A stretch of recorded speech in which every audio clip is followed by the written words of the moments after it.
नमस्कार मित्रांनो, स्वागत आहे तुमचं आमच्या यूट्यूब चॅनलवरती.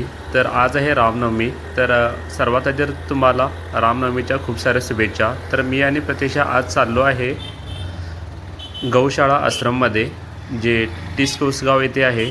तर तिकडंच आम्ही चाललो आहे, कारण की तिथं भजन वगैरे असतं आहे आणि आज महाप्रसाद पण आहे. तर इथं बघू शकता किती गर्दी वगैरे आहे. तर सगळेजणच तिकडं चाललेले आहेत दर्शन वगैरे घेण्यासाठी. तर मी पण फर्स्ट टाईमच चाललो आहे तिकडं. तर बघूया, मी पण कधी नाही गेलो. तर गर्दी तर भरपूर आहे, कारण की तुम्हाला दिसत असणार की रोडवरती किती गाड्या वगैरे आहेत ते.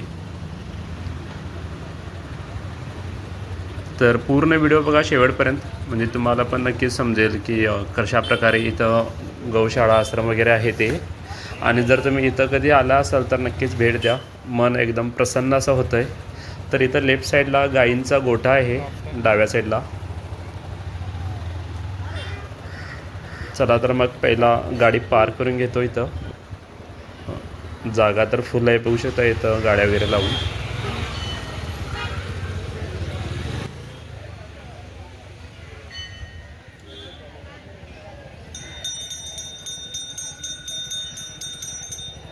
तर गाडी वगैरे पार्क करून झालेली आहे माझी.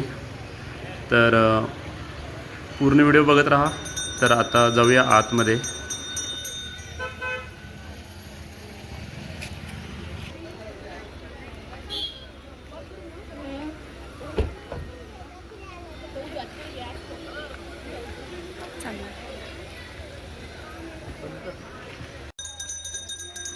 तर आतमध्ये जातानाच बघू शकता इथं किती मस्त असं शांत वातावरण आहे.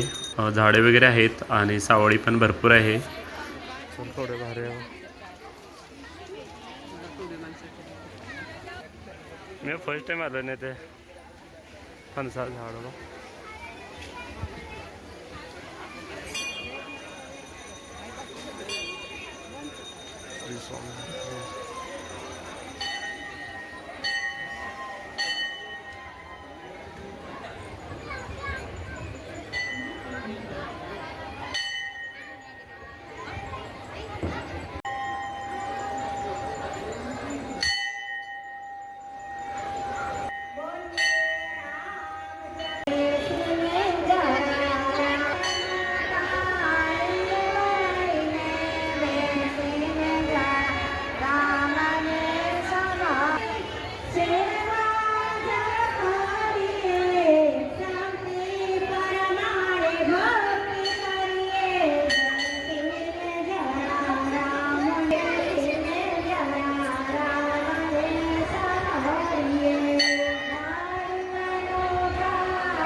दर्शन वगैरे झालेलं आहे आणि इथं महाप्रसाद चालू आहे.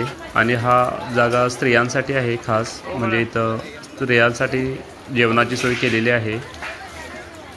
तर इथं वरती स्टेप दिसत आहे, इथं पुरुषांसाठी आहे. तर तिकडंच चाललो आहे. तर इथं बघू शकता अरेंजमेंट किती मस्त केलेली आहे. टेबल्स वगैरे घातलेले आहेत आणि खुर्च्या वगैरे आहेत आणि झाडे वगैरे आहेत, त्यांची पण सावळी पडत आहे. तर असं छान पद्धतीनं अरेंजमेंट झालेलं आहे. तर मी आता प्रसाद जो घेतलेला आहे इथं बघू शकता. तर जेवण करून झाल्यानंतर इथं साईडला स्वतःचंच ताट स्वतः धुवायची अशी सिस्टीम केलेली आहे. इथं नळ वगैरे आहेत आणि इथं बघू शकता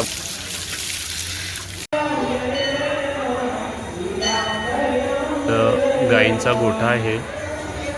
मन एकदम प्रसन्न असं होतं आहे. तर तुम्ही नक्कीच इथं भेट द्या, तुम्हाला नक्कीच आवडेल. बाकी कसा झाला व्हिडिओ हा नक्कीच कमेंट करून सांगा. आणि चॅनलवरती नव्हे असाल तर चॅनल नक्की सबस्क्राईब करा.